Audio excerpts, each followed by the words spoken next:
Igualatorio Cantabria, más cerca que nunca. Esentia, nueva póliza de atención esencial, desde 22 euros sin copagos. 942 229 600.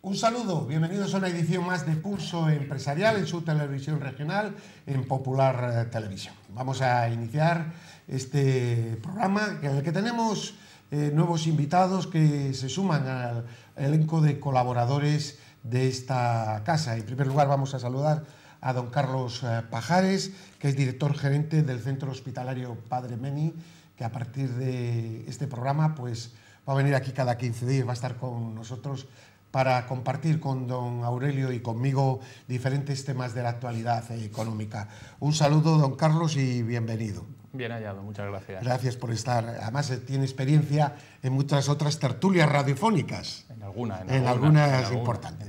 Y está con nosotros nuestro experto habitual en mercados, don Aurelio Sastre. Un saludo, don Aurelio. Un saludo y muy buenas tardes. Bueno, pues vamos por el primer tema. Sacamos a la palestra el primer tema de hoy. Adelantábamos en el último programa, sin decir datos, que estábamos pendientes de una gran noticia para Astander.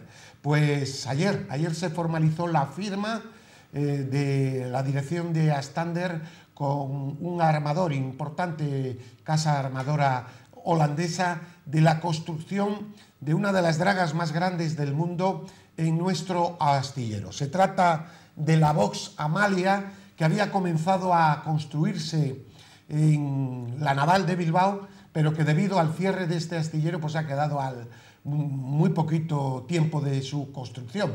Será remolcado en los próximos días hasta Astander y aquí se finalizará, se construirá y saldrá con matrícula, lógicamente, márchamo y certificación del astillero santanderino. Suponen muchísimas horas de trabajo, muchísimos puestos de trabajo. Esto, además del trabajo habitual de Astander, y que desde luego dice por sí solo lo importante de este contrato, don Aurelio. Bueno, efectivamente nosotros don Gervasio es un conocedor extraordinario de todo lo que se relaciona con esto, con barcos, la mar, el transporte y demás. Y concretamente Astander, pues lo hemos venido diciendo, ¿no? Como hay empresas que funcionando de una manera extraordinariamente discreta solo hacen avanzar, hacer una buena gestión y ampliar sus, yo diría que su trabajo y todos sus procesos. A mí me parece muy importante este nuevo trabajo que han hecho, que están haciendo. Creo que además son extraordinariamente competentes y competitivos, porque están viniendo barcos de lugares muy alejados. El otro día decía Gervasio que, bueno, para llegar aquí han tenido que pasar por una... Pues el último ferry, el Girolata, ha venido desde Marsella, y hay un montón de astilleros desde Marsella hasta aquí. Un montón de astilleros, ¿no? Y vienen aquí. La verdad es que están trabajando muy bien, y yo digo que muchas veces la eficacia de las empresas es paralela a la discreción de quienes las dirigen. Don Carlos, estamos hablando de muchos puestos de trabajo, muchas empresas auxiliares. Usted, que además que conoce bien el astillero, porque es vecino de allí, creo. Lo tengo enfrente. La tiene enfrente. Yo creo que es, a veces en Cantabria, no sé qué le parece a usted, nos quedamos mucho en lo negativo, etcétera, y tenemos cosas muy positivas, empresas magníficas, que hay que también ponerlas en valor y destacarlo, don Carlos. Pues sí, además, como decía don Aurelio, empresas que calladamente han hecho y están haciendo una gran labor, pasaron por una etapa muy complicada y muy difícil hace años, han sabido reinventarse, han sabido en un entorno además tremendamente competitivo como es el del sector naval, donde los precios, la mano de obra es importantísima, han sabido también posicionarse claramente en un sector, en una especialización concreta, y están sacando adelante Pues como decía él, calladamente, pues una gran labor, sin apoyo excesivamente político, sin gente que distorsione ni que sin haga, ayudas oficiales. Nada, sí que haga grandes alaracas. Y al final lo que pasa generalmente es que cuando las empresas las dejan trabajar y las dejan trabajar bien, son capaces de hacer esto, conseguir que tengamos un astillero que estuvo herido de muerte hace muchos años. Y además, no sé si recuerdan ustedes que había mucho desencanto porque otros pasaron al sector público. Y aquí precisamente fue adjudicado precisamente a la matriz Asticán, Astilleros de Canarias, que por cierto son unos astilleros que trabajan, son la firma matriz de Astilleros de Santander, que trabajan extraordinariamente también, lo mismo que Astilleros de Santander, tienen muchísimo trabajo. Y a la iniciativa privada. Bueno, pues hemos visto cómo están los de la iniciativa pública por ahí, dando tumbos con una situación complicadísima, y con cierres continuos, y astilleros que están ganando bastante dinero, que están funcionando muy bien, etcétera, ¿no? Así que a veces iniciativa privada y pública habría que decir, depende, ¿no? Vamos a ver, yo no soy contrario a la iniciativa pública. Yo creo que es necesaria, tiene que haber una iniciativa pública que impulse y que garantice unos mínimos, sobre todo en ciertos sectores. Pero, sobre todo, la actividad de la Administración lo que tiene que ser facilitadora para que la empresa privada pueda desarrollarse con todas las garantías, con seguridad jurídica y poder realizar su trabajo, pues eso, con discreción. El dinero además se asusta fácilmente, no le gustan los problemas, no le gusta la publicidad, pues trabajar. Don Aurelio. No, esto es cierto. Yo creo que es perfectamente compatible la iniciativa pública con la privada. Y yo creo que ejemplos tenemos muchos, sobre todo sectores sociales y demás, pues está muy bien que la iniciativa privada, digamos, dirija organizaciones, pero al mismo tiempo que el apoyo de la pública pues sea notable, ¿no? Esto yo creo que lo tenemos en todo lo que son estas organizaciones sociales. Yo creo que Padre Meni es un ejemplo y otros muchos. Es necesaria. Lo que hace falta es que la iniciativa pública respete las iniciativas también de la privada. Yo, por ejemplo, me preocupa pues cuando casos como Astillero pues tienen la necesidad de ampliar los diques y a lo mejor el ayuntamiento pues empieza a haber problemas en ello, ¿no? Creo que eso tienen que dar las facilidades, siempre y cuando las cosas sean factibles, facilidades para hacerlo y que la empresa avance.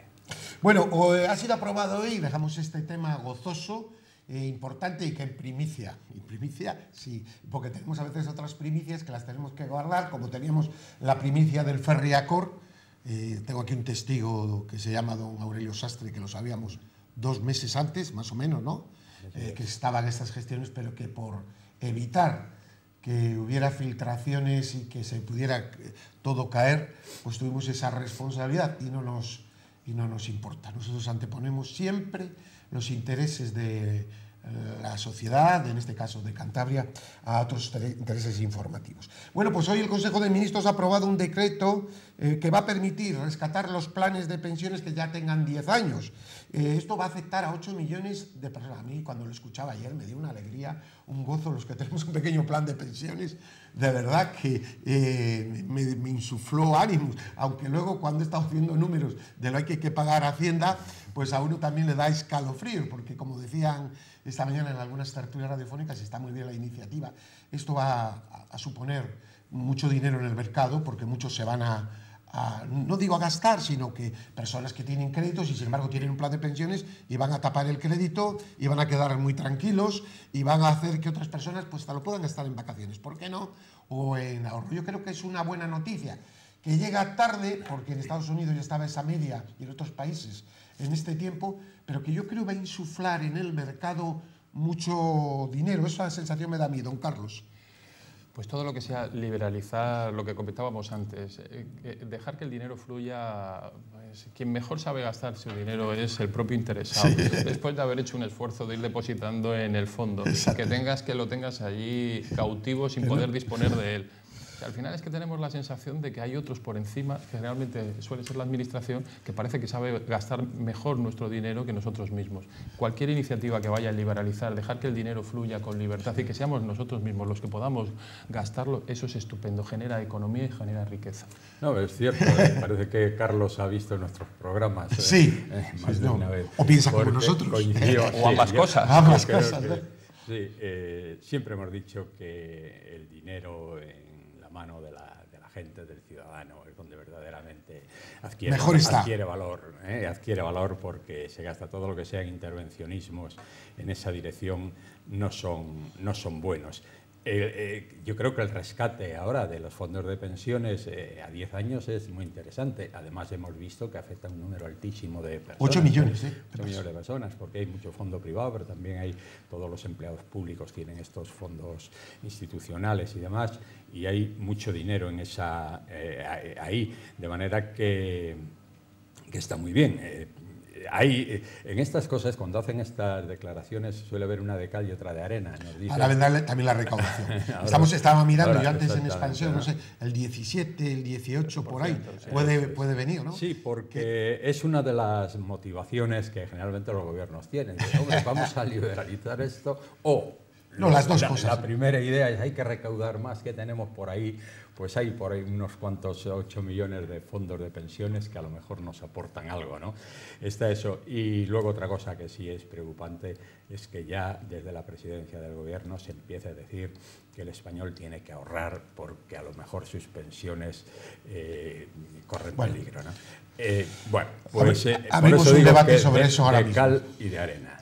Don Carlos, esto que va a producir, yo creo, ustedes me corrigen porque son los que tienen que opinar. Yo lo único que tengo que intentar es introducir o moderar, también daré mi opinión, va a dar mucha liquidez al mercado, es decir, yo creo que va a aumentar el consumo. El consumo ya lo van a ver ustedes en los próximos meses, como va a haber un tirón del consumo. Hay que tener en cuenta que hay muchísimas personas que tienen un dinero bloqueado durante años, que no lo pueden tocar, y igual han tenido que pedir un crédito, han tenido que, etcétera, o no han tenido en la cuenta corriente dinero suficiente y sin embargo tienen un ahorro de 20.000, 15.000, 30.000, 40.000, depende de la cantidad de cada uno. Por lo tanto, va a producir dos efectos, pero también va a producir unos efectos fiscales importantes, ¿no, don Carlos? Y yo añadiría posiblemente un tercero que no habría que descartar, que es el inflacionista, dependiendo de la cantidad de dinero que se ponga en circulación. Va a ser muchísimo, ¿eh? Sí. Posiblemente se consiguen esas tres medidas. Por un lado es que haya más actividad económica, va a haber más dinero, va a haber más liquidez. Por otra, va a haber mucha más recaudación, tanto por el propio pago del depositante como el que genere la propia actividad económica por la velocidad que tiene el dinero. Y una tercera, que no habría eso que descartar, son los efectos inflacionistas que pueden ser incluso hasta positivos, viendo cómo se ha comportado la inflación estos últimos años, que ha tenido casi tasas negativas. Don Aurelio, que mantiene la teoría de que hay que aumentar el consumo, yo también la mantengo, pero que dice que es el caballo, y que precisamente en este informe que ha hecho Banco Santander, el indicador de actividad económica, pues dice que sí, que se recupera, pero no es lo suficiente. Yo creo que esto es muy importante, ¿no? Sí, el que yo creo que venga dinero al mercado es muy importante y efectivamente yo soy un convencido de que hoy la economía de un país no puede salir adelante si no hay un consumo razonable, ¿no? Es lo que ve, un consumo interno razonable, es lo que yo creo que verdaderamente mueve los mercados. Por esto, pues hombre, abogas un poco en aquellas empresas que hoy empiezan a tener beneficios, que empiezan a hacer una redistribución. No hablo de la pequeña empresa, que es una empresa que generalmente no tiene una situación muy boyante, pero estas grandes empresas que exportan y demás, esas ya pueden empezar a pagar más, porque los salarios generalmente nunca han sido un elemento que atente contra la competitividad de las empresas. Son otros factores más, los salarios españoles, ¿no? Son otros factores más importantes. Luego, en esta época de crisis, la empresa exportadora ha mantenido precios, o sea, esa no ha sufrido la situación de otras que se mueven en el mercado interno y que sí que han tenido que ajustar precios, llevan años prácticamente sin tocarlos, pero esa empresa yo creo que sí que tiene que aumentar el consumo. Y el riesgo de inflación, yo creo que todavía hay un margen, o sea, hoy para mantener, ya hemos visto lo que ha pasado, eso se temía pues cuando el Banco Central Europeo ha aportado esas cantidades ingentes, esos 60.000 millones, 70.000 incluso durante un periodo mensuales a bancos y demás, creíamos, y además era el objetivo de elevar la inflación, porque había riesgo de deflación. Hemos visto que no, que se ha mantenido ahí, en ese 1,5, hasta el 2 hay un margen importante, y no creo que esto incida negativamente, no sé, pero no creo que incida. Luego, ahora ya se está hablando del aumento de tipos de interés en Estados Unidos, que estamos viendo el efecto tan negativo que está teniendo en la evolución de las bolsas, pero vamos, que la inflación pues quizás se siga controlando. Bien, y sacaba un tema y le voy a preguntar primero a don Carlos y luego el presidente del gobierno ayer en el foro ABC hablaba precisamente de esto, de la posibilidad de rescatar planes de pensiones, algo que se venía solicitando por algunos medios internacionales y que tendría una bonanza. Yo creo que es una gran noticia, pero luego hablaba del ahorro, como quien no defiende el ahorro. El ahorro es fundamental y ha sido la base de las sociedades, etc. Pero claro, vamos a decirlo, a mí me parece un poco frívolo, no el hablar del ahorro, que está bien, sino cómo se puede hacer ahorro con una media de sueldos en España de 1.100 euros o 1.200. A mí me parece un contrasentido que se diga esto. Para algunos puede ser un insulto incluso. Yo no lo he tomado así, lo toman como una recomendación que me parece muy bien. Pero si se consume, no se ahorra. Y si se ahorra, no se la consume con los sueldos que hay en España. Don Carlos, ¿qué piensa usted de esto? Yo lo que pienso, a mí lo que le oigo, a mí lo que me preocupa. Sí. Yo me voy casi a otro plano. O sea, cuando tú ves a tu presidente del gobierno diciendo que tenemos que ahorrar, que tenemos que empezar a pensar también en la jubilación, en planes de pensiones, a mí me da por pensar, yo que no tengo planes de pensiones y que mi capacidad de ahorro, joven. y que mi capacidad de ahorro precisamente con niños adelante, con los problemas que solemos tener todos cuando iniciamos, bueno, yo ya inicié mi vida laboral hace tiempo, pero bueno, todavía estoy en medio. A mí me preocupa porque uno empieza a pensar, Dios mío, ¿qué futuro me espera? Mi propio gobierno no me puede garantizar el gran esfuerzo que yo hago con mi nómina y el pago de mi cotización de seguridad social, con el pago de mis impuestos. O sea, ¿qué está pasando aquí? O sea, ¿a dónde podemos estar yendo? Esto me recuerda a la época de Felipe González, cuando empezó también, cuando todo aquel problema que había precisamente, que empieza otra vez a surgir de las pensiones, que teníamos que hacernos el famosísimo fondo, que ahora podemos, gracias a Dios, rescatar.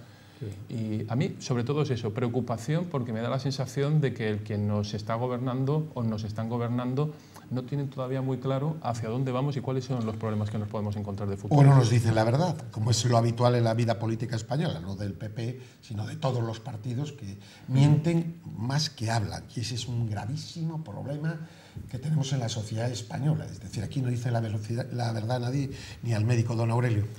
Sí, cada vez que se toca este tema del ahorro de las pensiones, efectivamente, ¿qué se va a ahorrar si lo que hace falta es consumir?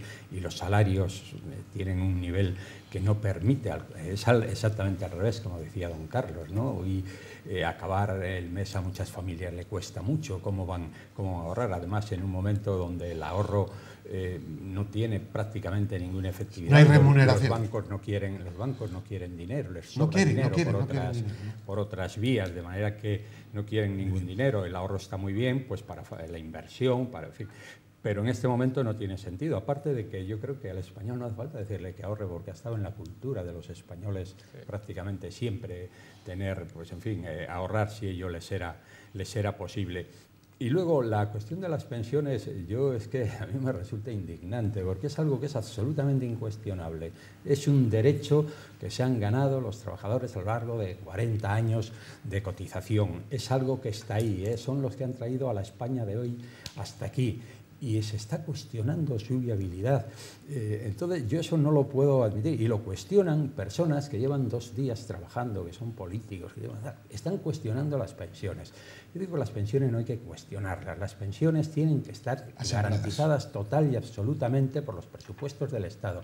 Y a mí me parece que están haciendo un chantaje permanente a los pensionistas. O sea, creo que eso no tiene ningún sentido y los políticos deberían retirar de su agenda la polémica de las pensiones. Pero en esto hay, don Carlos, incapacidad. Yo creo que hay incapacidad en los políticos, sinceramente. Viendo los perfiles de algunos, no me importa decirlo, creo que hay incapacidad. ¿Por qué? No, porque pueden tener 400 títulos, algunos los que lo tienen, y no haber tenido experiencia laboral ni vital. Es decir, no haber estado, no han gestionado nada en su vida. Y además, la mayoría parten de la administración, que es otro mundo totalmente distinto. Eso es. Es el distinto de la empresa. Este es el gravísimo problema que hay de los dirigentes actuales a nivel estatal con los que hicieron la transición, que eran gente muy buena en la universidad, en el campo de la abogacía, en el campo empresarial, había grandes empresarios. Es decir, había lo mejor que quizá tenía la sociedad española. Y ahora, pues con todas, salvo excepciones, es lo que quizá no tendría opciones en la empresa privada. Tenemos estos señores de Podemos, esta señora, la de ayer, la de la portavoza. Esta señora, ¿qué gestionaría? Que este es el nivel que tenemos en este país. Pues y algunos más casos, incluso, por ejemplo, la ministra de Trabajo. Esta señora que se sonríe continuamente. He estado mirando su currículum, pues la verdad, yo no sé lo que ha podido gestionar. Sabemos que es una familia de empresarios, es verdad, sus padres, etcétera, han gestionado importantes empresas, pero esta señora, experiencia profesional, de haber estado al revés de Guindos, que luego vamos a hablar de Guindos, al revés de Guindos, pues no ha gestionado nada, ni un kiosco de pipas. No. Pues esto es lo que tenemos en casi todos los, bueno, en todos los partidos, don Carlos. Pues sí, se habla, por ejemplo, del mundo de la universidad. Aquí en España se habla y se pone siempre como una de las grandes deficiencias que tiene nuestra universidad, es ese divorcio que existe entre la universidad y la empresa, que se intenta solventar como sea, porque se ve que es una gran carencia. Sin embargo, no somos capaces de darnos cuenta de que ese mismo divorcio existe entre nuestra clase política y la realidad que nos gobierna. Uno mira la representatividad que tiene en el Parlamento y se da cuenta que no es coincidente con la población que estamos aquí, ni en número de trabajadores, ni de formación, ni de nada. O sea, la clase política es una cosa, pues es una clase, es un algo distinto, fundamentalmente formada por lo que comentabas, por políticos profesionales que llevan toda su vida desarrollando su vida dentro del mundo de la política y por funcionarios, con todos mis respetos, que son gente importantísima en nuestro país y en nuestra sociedad, pero que no representan ni mucho menos las necesidades ni la realidad social. Sí, esto yo creo que ha llegado a un punto y está muy generalizada esa idea de que hoy los políticos cada día representan menos a la sociedad, cada vez se representan más a sí mismos y cada vez se ve más claro que de los lugares que gobiernan, sean las autonomías, han hecho de ellos su propio negocio, su propia empresa. Porque hay, me estoy refiriendo sobre todo a la élite, porque yo también veo, por ejemplo, perdón, un segundo, que le interrumpa, que luego me dicen, ¿qué interrumpe? No lo quiero apuntar. No tanto en la administración municipal, a pequeña escala, mediana, incluso, sino cuanto más alto me refiero. Claro, a medida que el nivel sube, pues efectivamente eso se produce allí. Y luego, pues también uno confía siempre en los máximos dirigentes, ¿no? Dice, bueno, pues yo supongo que la sensatez puede ir de arriba hacia abajo, pero claro, cuando ves que eso se produce al revés, que un presidente sigue la estela, por ejemplo, de Celia Villalobos, pues hombre, eso te deprime un poco, ¿no? El problema es que al final el político se mueve por otras consideraciones, que son las de mantenerse en el puesto, mantener el poder, ganar las elecciones. Esto, los griegos... Vivir bien. Los griegos ya lo decían hace ya muchísimos no, 2000, 3000 años. Hablaban de la degeneración de la democracia, que para ellos la degeneración de la democracia, que venía precisamente por la demagogia, llegaba a otro sistema de gobierno que ellos llamaban, que yo creo que nosotros debemos de rescatar, creo que se llamaba ocloclacia, que era la degeneración de la democracia por la demagogia. Y venía además, cuando ellos hablaban de la demagogia, que tanto se comenta ahora, la demagogia era eso, era gobernar utilizando no la razón, sino los sentimientos, la mentira, la falsedad. Y en eso estamos. Y además lo decían, la demagogia para mantener el poder a toda costa. O sea, yo creo que estamos en eso, en la oclocracia, que creo que se llamaba así, más que en la democracia. Sí, como único objetivo. Tenemos dos acontecimientos y vamos ya muy justitos de tema. En los últimos días muy importantes, y luego otro acontecimiento más, y lo voy a poner los dos porque yo creo que están relacionados.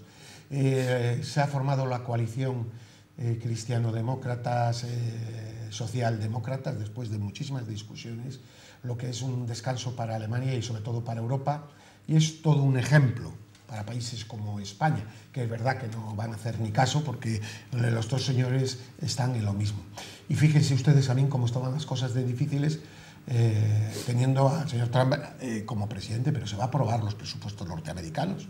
Demócratas y republicanos se han puesto de acuerdo. Y si estaban las cosas difíciles, pero el país está por delante. Y mientras en España podemos tener un vicepresidente del Banco Central, el señor Guindos, un hombre que me parece que está muy preparado, y resulta que sale en este caso el PSOE diciendo una cosa que compañeros del PSOE, gente importante, ha dicho, pero bueno, ¿qué están ustedes diciendo? Que quiere que sea una señora, era para no apoyarle. Es decir, pongo dos facetas de responsabilidad de un país y dice, bueno, están recibiendo críticas pues de ministros socialistas muy importantes. Y dice, pero bueno, ¿qué están haciendo ustedes? ¿Cómo puede haber tanta mezquindad, tanta falta de responsabilidad con su país? En fin, don Aurelio. No, esto es He puesto los tres ejemplos porque... Son países donde estas situaciones se penalizan, el no llegar a acuerdos, el que el país empiece a ser víctima de las peleas entre los grupos políticos, eso se penaliza. Y si ustedes no son capaces de llegar a acuerdos, pues vamos a buscar a un tercero que pueda salir adelante, cosa que no sucede en España. Aquí las peleas son permanentes y siempre las víctimas son los mismos, los ciudadanos. Y hemos visto pues, con las elecciones el tiempo de transitoriedad que se mantuvo en las primeras, luego unas segundas casi a punto de tener unas terceras, y esto es impensable en estos países. Al final, aunque parezca que podían llegar a situaciones similares, nunca llegan.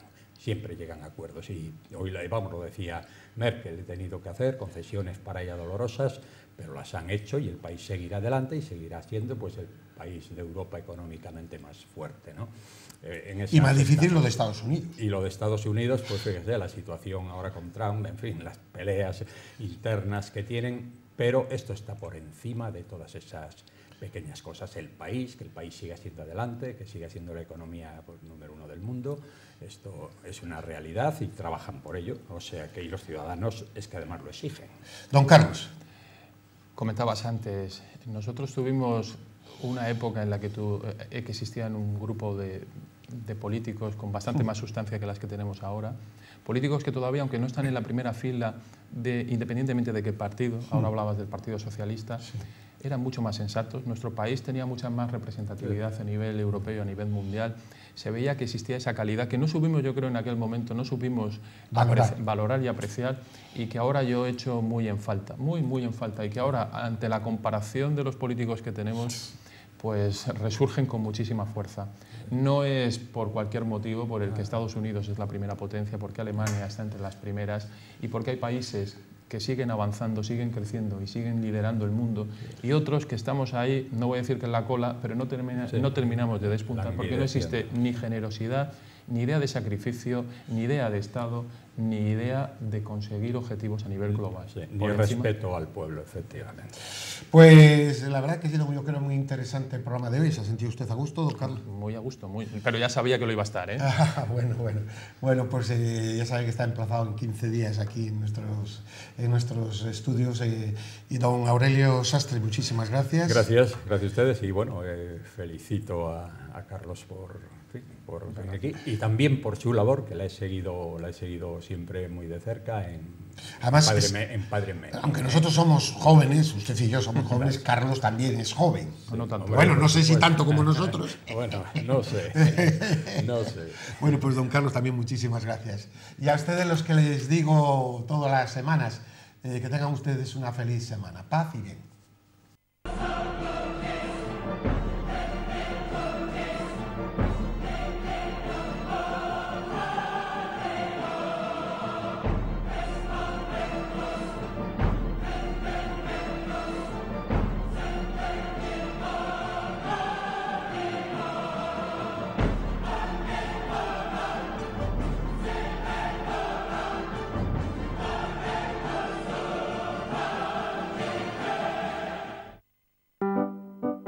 Igualatorio Cantabria, más cerca que nunca. Esentia, nueva póliza de atención esencial, desde 22 € sin copagos. 942 229 600.